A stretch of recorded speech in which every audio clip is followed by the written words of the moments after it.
Agile methodologies in general are really great for small teams.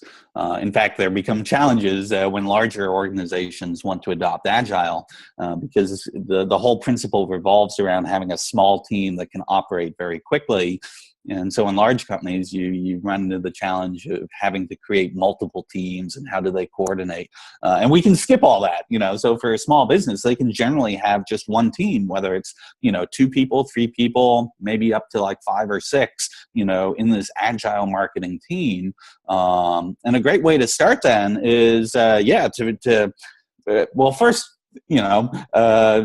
type Agile Marketing into Google, and you'll find an incredible array of resources out there that are all free. A lot of the marketers who have pioneered adopting these Agile methodologies into their work have been very generous in writing blog posts. There's some great ebooks out there.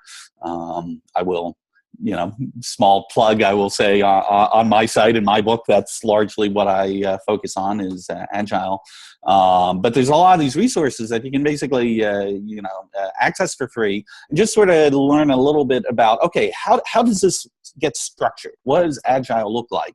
And then the very simple outline of this is you create a task list of, the things that you want to do. And these usually are tied to some sort of story through the lens of, okay, what do we want to deliver our prospect or our customer? How do we want to engage them?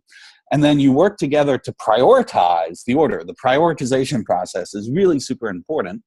And then you, for a sprint, which is that, 2 or 3 week period that your team says, okay, let's take the top things off that priority list that we think we can do in this time window. We'll pull them down in a very transparent way. You usually have like a whiteboard or, an online tool like Trello where you can, have the cards of the stuff that people are doing and keep track of it in stages of to do, in progress, and complete.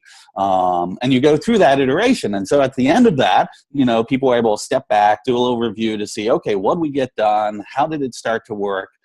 How do we now want to adjust that list of priorities to maybe change things for our next sprint? And then the process continues from there.